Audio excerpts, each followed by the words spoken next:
Hi, I am Ellie. Good morning. It is morning here, and I am having such a peaceful experience, joyful experience. And I was just reflecting on what a contrast my life is now compared to the endless cycle of toxic relationships that I had spent the majority of my adult life in. And I have such compassion for anyone still stuck in this cycle, and so just wanted to bring some awareness to that toxic pattern, how you might escape that. I have no plan, I never do, just speak from the heart. So the first thing I want to say is that when we are stuck in a toxic relationship pattern, the root cause is this.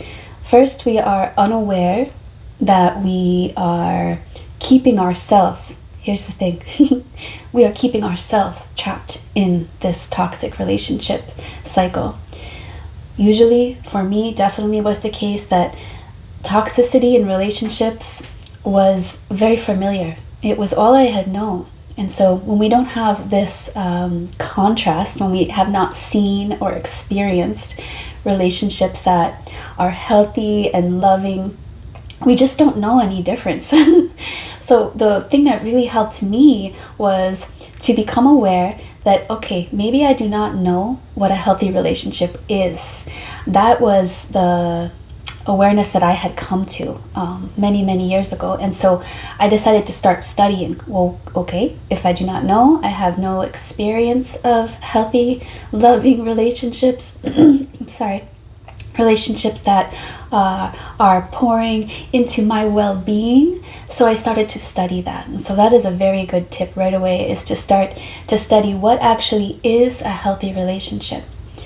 So the other root cause is that we ourselves have a very low self-worth about ourselves. We maybe even subconsciously, so maybe not even in our conscious thoughts, we have a belief that we are not good enough, we're not worthy, there's something super unlovable about us. And so it makes sense in our minds when we feel that way that people are going to treat us poorly. And so the journey out of toxic relationships or abusive relationships is a journey of self-love. It's a journey of coming home to yourself and to start to change the way that you feel and speak to yourself. Because once you start to go on this journey and you start to develop love for yourself, you know that you are worthy of love, of healthy relationships, and so you provide this for yourself. When you start to provide this for yourself, you get to a point where you start to really love yourself. You say, okay, yes, I am worthy of good treatment. I'm worthy of peace in my life. And deciding for yourself, I don't want a life of conflict.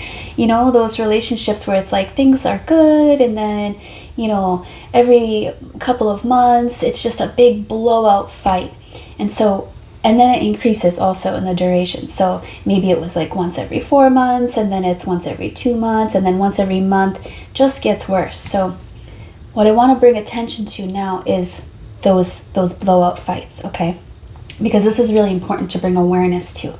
So you and your partner, something happens, one of you, both of you are triggered, and now we're in conflict, right? If your partner is not willing to hear what you're saying, then you are just going to keep going into an endless battle of, you're trying to get them to hear you. You're trying to get them to hear you, and they don't. Okay, if your partner is not willing to hear what you're saying and accept your truth, this is how I feel. What you are doing is causing me to feel this way. Do you care? Okay? In toxic abusive relationships where one partner cannot get past their own pain, own triggers to hear what you're saying and care about what you're saying, this is a toxic cycle that will just never end. And so it took me a really long time to accept this, because I kept thinking, maybe you do too if you're stuck in this cycle. No, if I just say it this way, if I just explain it differently, if I just love them enough, if I just show them my pain enough, if I just, no. Do you see? It's like trying to push a boulder up a hill, okay? So when we decide, this is not the path I choose, we just let go of that boulder, let it roll down and just roll away. Because the truth is, we get to decide.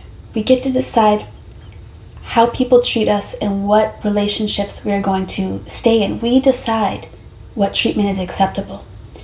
And for me, I discovered that until I wasn't brave enough to do this either. I wasn't brave enough to let go of toxic, abusive relationships until I met myself with the depth of love. So this is one of the first processes to learn what a healthy relationship is, and then to keep activating love in our own heart for ourselves, starting to love ourselves, all the parts of ourselves that we really don't love. We have to go on a journey to love those parts, because if we are not loving ourselves, if there's parts of ourselves that we loathe, that we really just think are unworthy of love, we will continue to accept and allow the treatment of unlove from relationships. So we have to go on the journey. When you do, and it's really a journey, it starts off small. We activate love in the heart, quiet the mind. We have to quiet the mind, because the mind is full of stories about how we do not deserve love, we're not worthy, we are this, we are that, we are this, we are that. We have to quiet the mind and then activate love. This is the sacred alchemist, okay? So sacred alchemy process. Awareness, quiet mind, that's consciousness. And then love energy in the body. Powerful to use sound. High frequency sound, love. And start the journey of meeting all parts of yourself with the sacred alchemy. Now, you get to a point on the journey when you do start to love yourself. You love yourself. Now, when you are the embodiment of self-love, you easily recognize when you are in the presence of unlove. When you are patient with yourself, when you listen to yourself, when you meet your own needs, when you care, so you know what you need, and then you yourself meet those needs because you care about yourself, because you pour into your own well-being. When you come face to face with a partner who is not willing to do that, it is loud. It is loud. So self-love is the bridge between unawareness, not knowing that you are in the presence of love, trying to just keep begging for them to see you, hear you, pour into your well-being. Oh, that is a painful path. But without the self-love, we'll keep doing it because we feel desperate for love, okay, outside of us. And so we're putting all of our focus outside. Please love me. Please heal me. Please accept me so that I can feel love. This never works. So if you are here, it is such a powerful, powerful choice to make, to start to pour your energy, focus inward. We have to go on a long healing journey, a journey of self-love. And when we do, when we get further along, so for me now, I have been on this journey for almost 7 years, pouring into myself, becoming aware, and not to be in denial either. It's not like you say, oh, I am perfect, I love myself. No, it's like, okay, what is real? Where am I at? What am I embodying? What am I doing? And then loving yourself enough to really see things clearly, to make changes where you need to, and to pour into yourself. So for me now, when I am in the presence of unlove, unworkability, not only is it so freaking loud and obvious, but it is so unattractive. It bores me and I want nothing to do with that.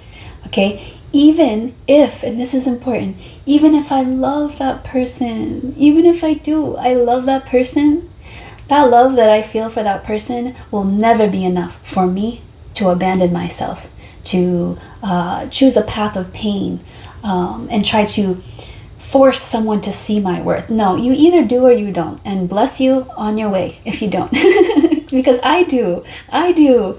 And when we achieve this self-love, the self-worth, oh, this is beautiful. We don't need a partner. We don't need love outside of ourselves. And this is a power pose. Because when you do not need a relationship, you don't have to put up with bullshit. And you don't. So it is such a beautiful journey, and when I look back on all the toxicity and the abuse, I choose to love those versions of myself. I don't shame any parts of myself, because we are all learning. We are all coming to learn through this life experience. And I also take full responsibility. So be careful not to put yourself into victim mentality. So yes, we can be a victim. The victims are real, but when we hold on to that and we embody that energy of victim, no, now we are choosing to be a victim. Okay, and so I take full responsibility. When I look back onto the past versions of myself that allowed endless cycles of abuse, really abuse, I have compassion for myself, and I love that version of myself. I appreciate her. She was growing, learning. She did not know. She was doing the best she could. But also I take full responsibility that the reason that those cycles played out for so long was because that I allowed it. I decided that was what I was going to do. And now I also am very excited. I celebrate that no freaking way. If I have to beg you to see my worth, if you are not willing to hear me out and to actually care. That's what partnership is. It's yes, we are individuals, our triggers, our pain are our own responsibility. But if you are in a relationship and your partner hurts you, okay, with their actions, their words, if you want to be in a loving relationship, that partner needs to hear what their partner is saying, take accountability for it, and then change the behavior. No, it's a continued behavior, unlove, unworkability also, okay? So relationships take two people. Before, old version of me thought, no, I could just, I took so much accountability, actually. I put everything on me, except for the fact that I was choosing this path. I did not see that. I did feel like a victim, and I wanted it to work so bad. But sometimes we have to recognize when there is unworkability. We have to recognize when someone is not willing to change the behavior that is hurting us. And when we finally love ourselves enough, we just won't stand for this. So if you are in an abusive relationship right now, it's beautiful to start the journey of connecting to the sacred alchemizer, love in your body, awareness, quiet mind. This is your masculine energy meeting your feminine energy in the body. And start to learn what healthy relationships are. Decide what kind of life you want. And to really be aware that when we're in these cycles, that's what they are. They're endless cycles. If nothing changes, it's just going to keep going. And relationships take two people that are willing to pour into each other and to want for the other partner their highest good. So this is the foundation. This is love. True love is, I see you and I want for you your highest good. I want to help you feel joy, feel love, feel peace. So if someone is in so much pain that they cannot have time for that, they are just only thinking about their pain, I mean, it's up to you. And it is up to all of us. And sometimes part of the process is going through endless cycles of abuse until our heart breaks again and again and again. And finally we just say, okay, I cannot go on this way. And so I just want to give you hope that you can move from this cycle. I have ended a lifetime of cycles of abuse, found peace within myself, deep love for myself that shines out so much, radiates out joy and love. I feel one with the all of everything, and any relationships that come now will be an addition to the glorious love, radiant love, light, joy, peaceful, joyful, fun. I am having fun all by myself life. And so now I can see, okay, but this only can take place because I have a foundation. I am rooted in self-love and self-awareness. Awareness and love. And so now even though like I love, there's someone actually I love right now, but there's no freaking way. There's no way, because I can see the endless cycle, path of pain. And so we get to choose, but without awareness and love, we can't think clearly, and we just grasp outside of ourselves. So beautiful one, you are worthy of love. You are worthy of a partner who wants for you your highest good. You definitely are. So I invite you to start this path, start this journey, connecting to awareness, quiet mind, love in the body, evoke love, go into meditation and start the journey so that you can create your own love, own peace, own joy, so that you can see clearly with your eyes when someone is either bringing love or unlove. And then you will be so powerful that you just say, I don't think so. If they cannot meet you in love. So, okay, yay, let's be free. Let's come home to self, be with self, self-love, create for ourselves our own love, peace, joy, fun. And then you will start to attract that in. And even if you didn't, you would be so happy. See, that's how I feel. Okay, well, I love it connecting with you here. Let me know if you have any questions. I would love it if you would like this video, if you made it this far, and if you would support me by subscribing if you made it this far. Thank you so much, and I will connect with you soon. Thank you.